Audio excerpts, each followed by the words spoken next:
प्रिय विद्यार्थियों, आज हम BA part first political science के फर्स्ट पेपर राजनीति विज्ञान के मूल आधार के तहत उत्तर व्यवहारवादी विचारधारा, उपागम या दृष्टिकोण को समझने का प्रयास करेंगे। पूर्व के वीडियो लेक्चर में हमने व्यवहारवादी विचारधारा के प्रमुख लक्षण के बारे में जानने का प्रयास किया था। आज हम उत्तर व्यवहारवाद को समझने का प्रयास करते हैं। उत्तर व्यवहारवाद भी एक वैचारिक क्रांति है। यह व्यवहारवादी विचारधारा में एक सुधार आंदोलन है जिनमें व्यवहारवादी कमियों को दूर करने का प्रयास किया गया है। 1960 से पूर्व ही व्यवहारवाद के प्रबल समर्थक डेविड ईस्टन द्वारा व्यवहारवाद पर प्रबल आक्षेप किया गया।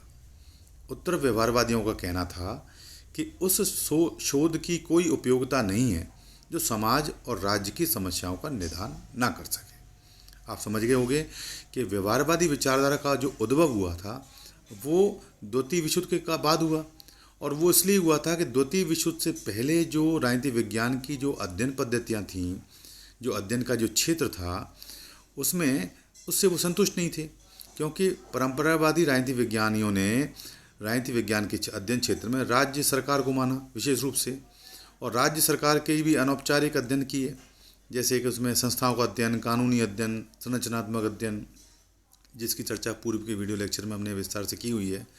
तो उस प्रकार के आदर्शात्मक और मूल्याश्रित जो अध्ययन थे, उनसे राजनीति विज्ञानियों ने कोई सार्वभौमिक सिद्धांतों का निर्माण नहीं कर पाए, और वो अध्ययन समाज में नित्य उत्पन्न होने वाली सामाजिक, आर्थिक, राजनीतिक जो समस्याएं थीं, जो चुनौतियां थीं, उनको चिन्हित नहीं कर पाए। परिणाम स्वरूप क्या हुआ कि द्वितीय विश्व युद्ध हो गया। तो लेकिन उसके बाद जब व्यवहारवादी विचारधारा आई तो उन्होंने अत्यधिक बल सिद्धांत निर्माण पर दे दिया।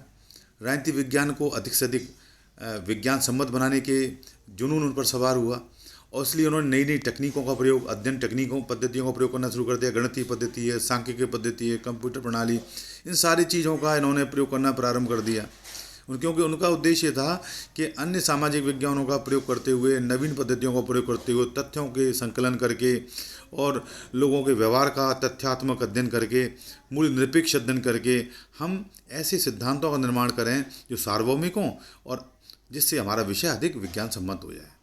लेकिन इस जुनून में व्यवहारवादी समाज की वास्तविकताओं से काफ़ी दूर चले गए। उनका उद्देश्य केवल शोध करके सिद्धांत निर्माण तक और विषय को वैज्ञानिक स्वरूप प्रदान करने तक सीमित रहा। उनका इस बात पर बल नहीं था कि जो अध्ययन वो कर रहे हैं उसकी तत्कालीन सामाजिक प्रासंगिकता क्या है, उसकी उपयोगिता क्या है, समाज में और राज्य में जो नित्य समस्याएं उत्पन्न हो रही हैं, जो चुनौतियां हैं, उनका समाधान कैसे निकाला जाए, उन समस्याओं को चिन्हित कैसे किया जाए, इनसे दूर हो गया। तो इसी दृष्टिकोण को ध्यान में रखते हुए उत्तर व्यवहारवादी विचारधारा का उद्भव हुआ, और ये विचारधारा व्यवहारवाद की विरोधी विचारधारा न होकर एक वैचारिक क्रांति थी, एक व्यवहारवाद की कमियों को दूर करने का एक सुधारात्मक प्रयास था। इसलिए कहा गया था कि उन्होंने कहा था कि उस शोध की कोई उपयोगिता नहीं है जो समाज और राज्य की समस्याओं का यथा समय पर निदान ना कर सके। हम व्यवहारवाद को और समझने का प्रयास करते हैं कि उत्तर व्यवहारवाद राजनीतिक प्रक्रिया के अध्ययन के नवीन समन्वयात्मक दृष्टिकोण प्रस्तुत करता है, जिसमें तथ्य एवं मूल्य दोनों का विवेक सम्मत समावेश किया गया है, जो व्यवहारवादी विचारधारा में नहीं था, क्योंकि व्यवहारवादी दृष्टिकोण में तथ्यों पर बल था और मूल्य निरपेक्षता पर बल था, मूल्य सापेक्षता पर नहीं था। व्यवहारवादियों ने क्या किया, इन्होंने तथ्य और मूल्य दोनों का समावेश किया है, दोनों में समन्वय स्थापित किया है। उत्तर व्यवहारवाद के अनुसार शोध किसी भी पद्धति से क्यों ना किया जाए, उसे प्रासंगिकता की कसौटी पर खरा उतरना चाहिए। व्यवहारवादियों ने इस प्रासंगिकता का जो कसौटी का जो कंसेप्ट है, उन्होंने उसको ध्यान में नहीं रखा। उन्होंने केवल तथ्यों और मूल्य निरपेक्ष अध्ययन पर बल दिया, जिसके आधार पर वो एक वैज्ञानिक दृष्टिकोण अपनाते हुए सिद्धांतों का निर्माण किया जाए। लेकिन उन्होंने प्रासंगिकता को दूर रख के समाज की वास्तविक जो समस्याएं हैं, उनके जो निदान हो सकते हैं संभावित, उनसे वो दूर हो गए। इसलिए उत्तर व्यवहारवादियों ने व्यवहारवाद में सुधार करते हुए प्रासंगिकता का सिद्धांत और कर्मनिष्ठ विज्ञान, ये दो चीज़ों को उन्होंने सामने रखा था। अब हम उत्तर व्यवहारवादी क्रांति के कारण क्या थे, उनकी बिंदुओं की चर्चा करते हैं। पहला कारण था इसमें, यह व्यवहारवाद के विरुद्ध एक प्रतिक्रिया है, जो आपने अभी सुनी। समाज एवं व्यक्ति का अध्ययन प्राकृतिक विज्ञानों की तरह संभव नहीं है, क्योंकि व्यवहारवादी जो नेचुरल साइंसेज हैं उनके आधार पर तथ्यों का एकत्रित करना और निष्कर्ष निकालना। जैसे आप जानते हो कि फिजिक्स, केमिस्ट्री, बायोलॉजी जो नेचुरल साइंसेज हैं उनमें विविध सामग्रियाँ इकट्ठी की जाती हैं और उसके आधार पर निष्कर्ष निकाले जाते हैं। मनुष्य के व्यवहार को आप कैसे इकट्ठा करोगे, उनको किस प्रकार तोलोगे, उनको किस प्रकार चिन्हित करोगे, ये उस उन पद्धतियों की तरह नहीं हो सकता है जैसा कि प्राकृतिक विज्ञानों में किया जाता है। तीसरा, इन्होंने जो इसके उद्भव का जो कारण था व्यवहारवाद, उत्तर व्यवहारवादी विचारधारा का, वो था व्यवहारवाद द्वारा मूल्यों की उपेक्षा करना, जो अभी चर्चा की मैंने आपसे। और चौथा कारण रहा है व्यवहारवादियों द्वारा समकालीन विश्व की समस्याओं का समाधान ना खोज पाना। तो ये उत्तर व्यवहारवादी विचारधारा के उद्भव के कारण थे। इन कारणों से विद्यार्थी ये कतई न समझें कि उत्तर व्यवहारवादी विचारधारा व्यवहारवाद के प्रतिकूल थी, उसकी विरोधी विचारधारा थी। कई बार ये भ्रम पैदा हो जाता है कि उत्तर व्यवहारवाद व्यवहारवाद का प्रतिरोध है, व्यवहारवाद का विरोध है। ऐसा नहीं है। उत्तर व्यवहारवादियों ने व्यवहारवाद की अध्ययन पद्धतियों में जो कमियां थीं उन कमियों को दूर करते हुए एक समन्वयवादी विचारधारा प्रस्तुत की है। एक प्रकार से उन्होंने व्यवहारवाद की कमियों को दूर करते हुए उसमें एडिशन किया है, जिससे कि हमारा विषय प्रासंगिक भी हो जाए, उपयोगी भी हो जाए। क्यों समाज, पॉलिटिकल साइंस एक सामाजिक विज्ञान है और सामाजिक विज्ञान कहने से आशय है कि यह वह विज्ञान है जो समाज की जो समस्याएं हैं, समाज की जो समस्या उनको चिन्हित करके उनके उचित निदान क्या हो सकते हैं उन पर मंथन किया जाता है। हाँ, ये मध्यम पद्धति वैज्ञानिक हो सकती है, लेकिन ये उस प्रकार की वैज्ञानिक पद्धति नहीं हो सकती जैसा कि प्राकृतिक विज्ञानों में की जा सकती है, क्योंकि इसमें अध्ययन का मूल जो केंद्र बिंदु है वो मनुष्य है, मनुष्य का व्यवहार है। और व्यवहार को हम तौल नहीं सकते, व्यवहार को हम महसूस कर सकते हैं।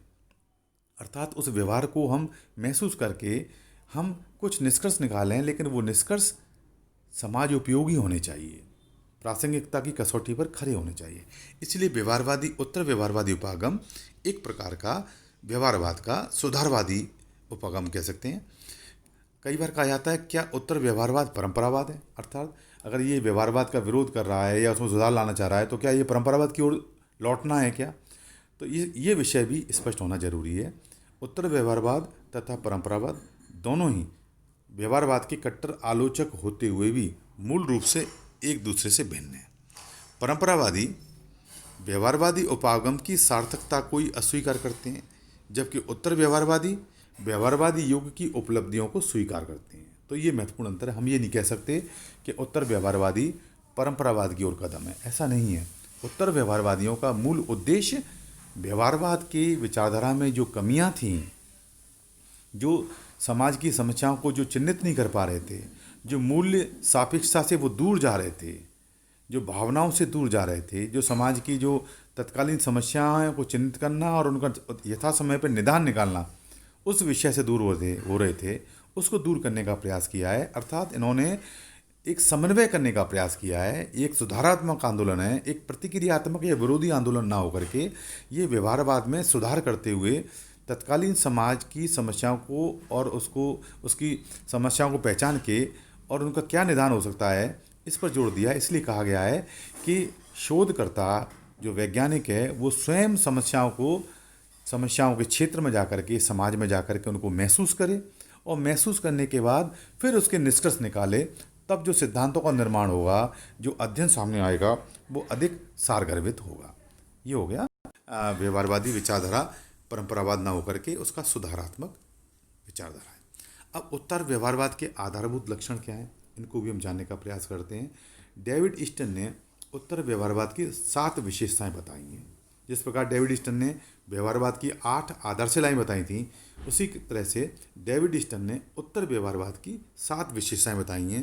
पहला है प्रविधि से पूर्व सार, दूसरा सामाजिक परिवर्तन पर बल, तीसरा समस्याओं के विश्वसनीय निदान की आवश्यकता, चौथा मूल्यों की महत्वपूर्ण भूमिका, पाँचवां बुद्धिजीवियों की भूमिका, छठवां कर्मनिष्ठ विज्ञान, सातवां व्यवसाय का राजनीतिकरण।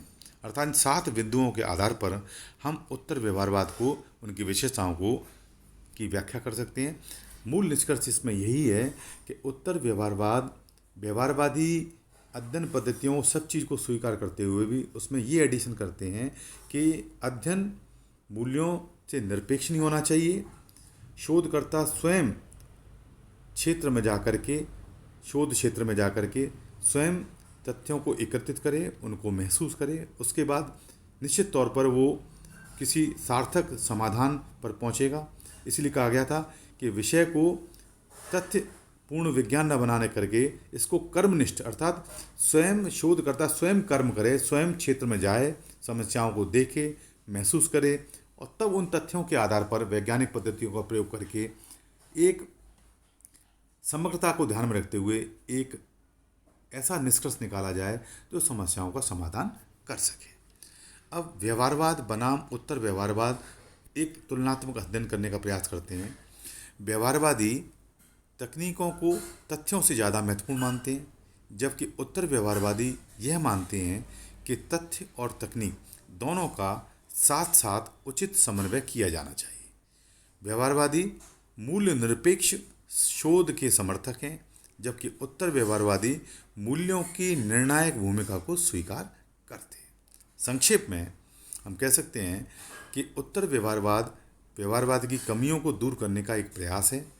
उत्तर व्यवहारवाद को व्यवहारवाद की अंत्येष्टि करने वाली क्रांति के स्थान पर व्यवहारवाद का विस्तार करने वाला आंदोलन कहना ठीक होगा। आशा है आपको उत्तर व्यवहारवादी विचारधारा या उपागम से संबंधित जानकारी स्पष्ट हुई होगी। धन्यवाद।